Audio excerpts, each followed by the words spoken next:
Okay, so navigation. You see, if somebody comes to your website and they don't find it easy to navigate, that's the number one thing that's going to turn them off, and you're going to lose that visitor immediately. So we really have to pay good attention to the navigation. Make it really, really easy. Now, we're treading a fine line, of course, between coming up with something new and coming up with something that's familiar. We do need to have some familiarity, but don't get caught in the traps of having home, about us, our services, contact, and all the usual things, because they're just a little bit plain and they don't help me to know that you're going to solve my problem.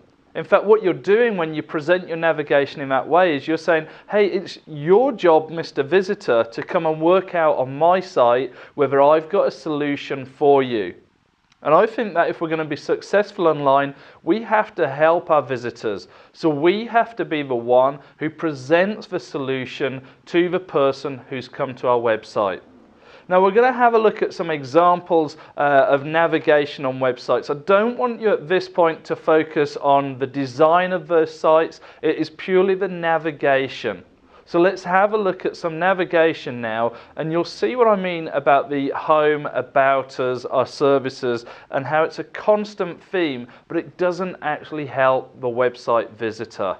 So let's have a look through some various different websites and how the navigation works. Well, first of all, we've come to the Google screen, and this is an amazing example of good navigation. We've just got a search bar. You know, how many things do Google offer? But right in the center of the screen, we've got a search bar, and that's the start of the navigation. You've almost forgotten that some of these pieces are up here, so web, images, video, etc., because it's placed those items on the navigation secondary.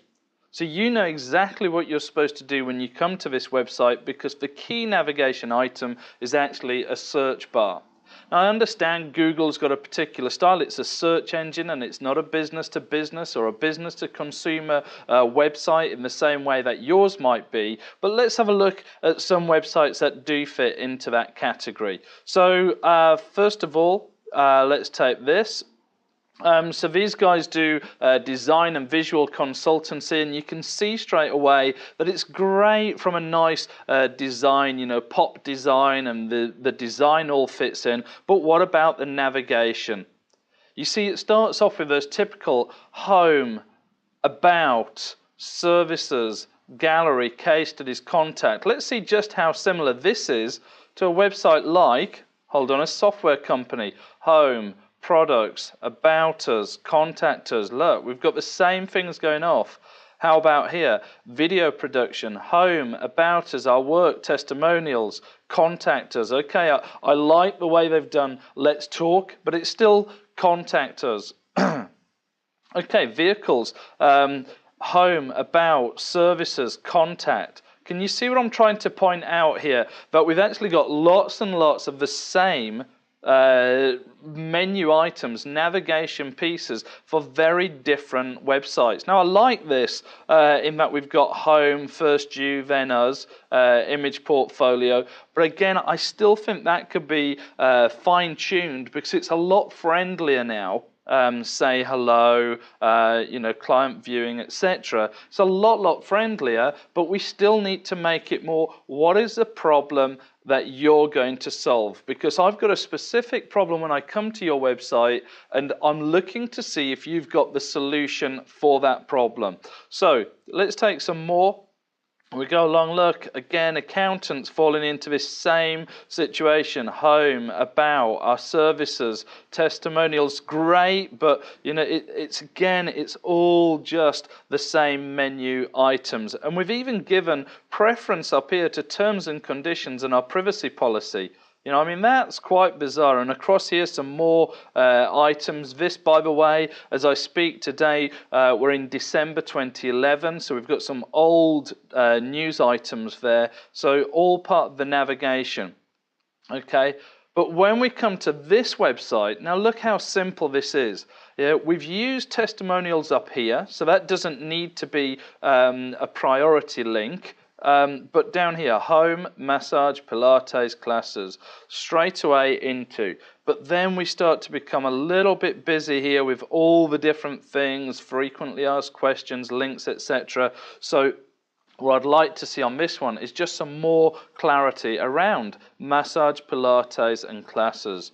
Okay, and then we come across, what about this website? I happen to know that these guys provide some fantastic services, but what I'm really looking for is look at the menu and where is the menu? How does that fit in? What priority does that get given on this page?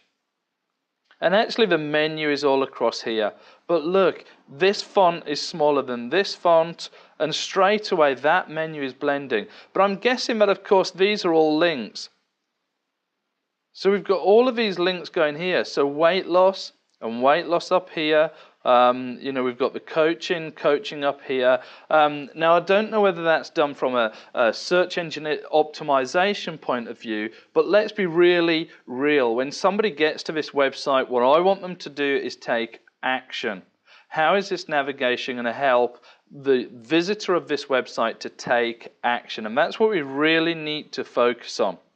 Okay, one more, the sculptor there. So that's a few examples of navigation and how the navigation might not be quite what it needs to be. So when you're thinking about navigation, go back to the points that we've spoken about. Okay, so you've seen some examples now of navigation, and you've heard what I've got to say about it. But what I want you to do is focus on what problems you solve for your customers. Map it out, use the worksheet and also as much paper as you need before you start committing to building anything. What problems are you solving for your potential customers?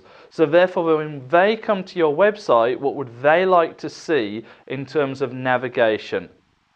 So keep things really simple. That's a key, of course. What are the things you're solving? Keep them as the main navigation. All of your other stuff, the privacy statements and your terms and conditions, keep them at the footer of the website. You don't need them all the way up top there.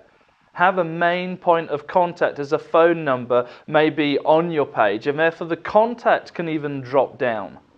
So think about solving problems, not delivering information.